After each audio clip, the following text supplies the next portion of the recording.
Do you have to get a home inspection when buying a home?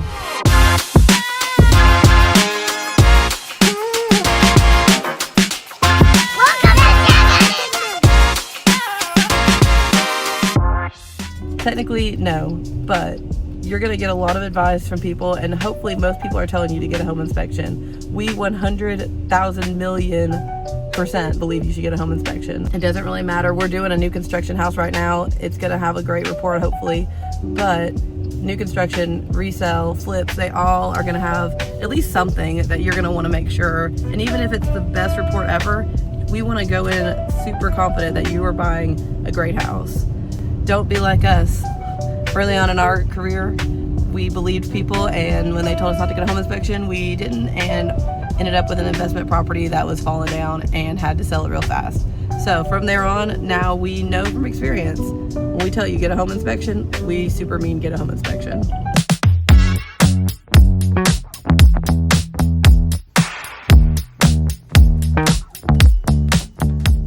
We just got to the house. You can see all the little tape marks from where the builders have already gone ahead and started marking things. Our inspector is upstairs and he is finishing up his job, and we're just waiting for our buyers to get here for us to start. But so far everything looks really good, so we're excited. So what does the home inspection process actually look like? Well, when we submit your offer, we ask for what's called a due diligence period. This can range in time, but usually we see anywhere between 5 and 14 days, depending on the home, the agent, the buyer, the market, etc. We use this time to get any and all inspections done on the home. Your home inspection, termite inspection, any other inspection you want to do on the home. Now this part can get very overwhelming, especially if you're a first-time home buyer. And not all real estate agents are created the same.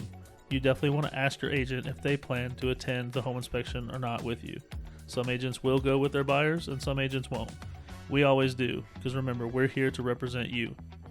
We highly recommend that you always go meet with the inspector at the end to go over everything. After the inspection's over, we'll get a report.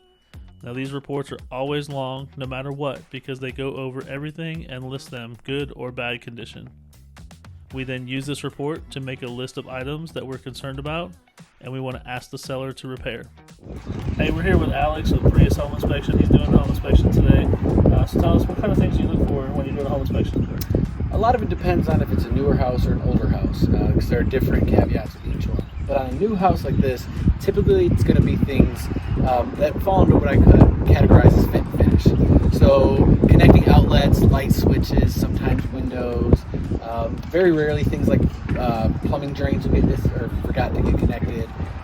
So we're looking for things like that, as well as siding that wasn't installed necessarily right, things of that. Okay. So what are some of the biggest things that people should be concerned about when looking at a house? In our region, the biggest thing is going to be water control. So making sure that your yard is sloped properly, making sure that your gutters are directed properly, making sure that your roof has good flashing, that it's installed well. If everything else is done well, but you're not controlling water, then nothing's going to be good. And about how long does it take to do a full home inspection?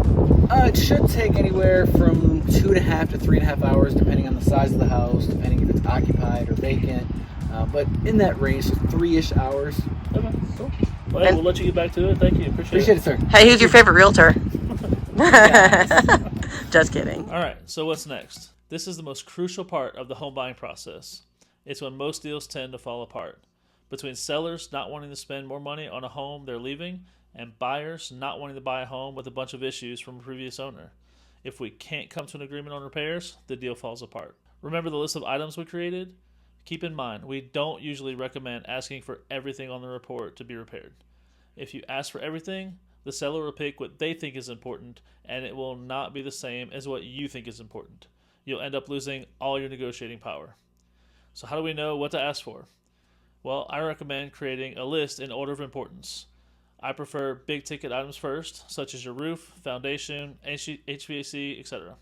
Followed by any water intrusion issues, electrical issues, and then small ticket items last, such as doors not latching, loose toilets, things like that. But everyone's list is going to be different. Everyone has a different skill set, different experiences, and different concerns. We can also ask the seller for a mix of repairs and allowances or money off the purchase price. Also, be sure to do a final walkthrough. For more information on final walkthroughs, check out our next video. Thanks for watching. If you found this helpful, be sure to like and subscribe and follow us on all our social medias.